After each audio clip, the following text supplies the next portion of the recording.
It's simple time and this is Chef Tatong and today magluluto naman tayo isang simple na sigurado akong masasarapan kayo. Let's get cooking! Simple, simple, luto na, ha, ha.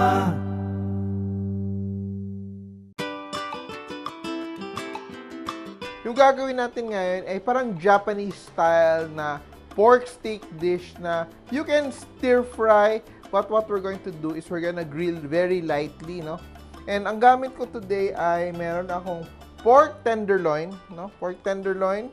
Iba siya sa pork loin. Pork tenderloin yung gagawin natin. And we're gonna cut it into thin pieces, no? So, we're gonna try to cut it at a bias. Ayan.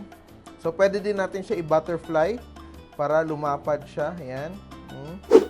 Like that. Para lumapad siya. So, parang we're cutting it into a thick piece, and this cut of pork is really very tender. It's called tenderloin because it's really very tender. Sobrang niyang bilis din maluto. Pero you have to be careful also when you're cooking it kasi madali din siya mag-dry kasi wala siyang trace of fat. Very simple seasoning. What do we have here? We have soy sauce. You can use regular soy sauce, but I'm using Japanese soy sauce here. Just 2 tablespoons of soy sauce. 2 tablespoons of sugar as well, white sugar. I have some ginger, around a tablespoon of grated ginger. I'm just using regular white vinegar, a teaspoon. So we just toss and marinate very quickly. Yan. At saka ito, you don't need to marinate for long, no?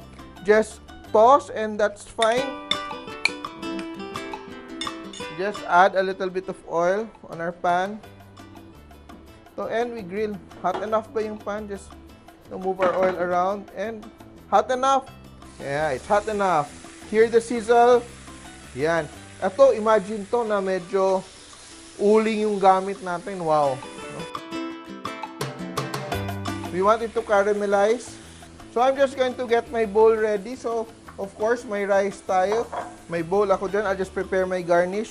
Here, I have some leeks. Yan, that's good enough. And look at that. Wow! Diba? Ang ganda niya.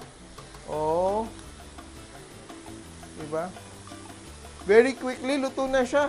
No? Yan, caramelize. Very nice aroma. Very nice color. Yan. And, just like that, luto na siya. No? Sigurado naman tayong tender and of course, as a siding, let's just put some shredded cabbage.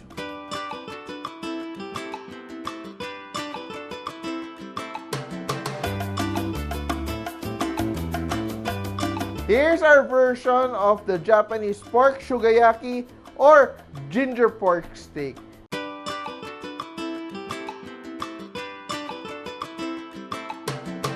Kaya tandaan nyo, kahit sino kayang magluto, basta simple! Mga ka-simple, remember, loving is sharing. Kaya share this video and like nyo na rin. Kain muna ako. Bye!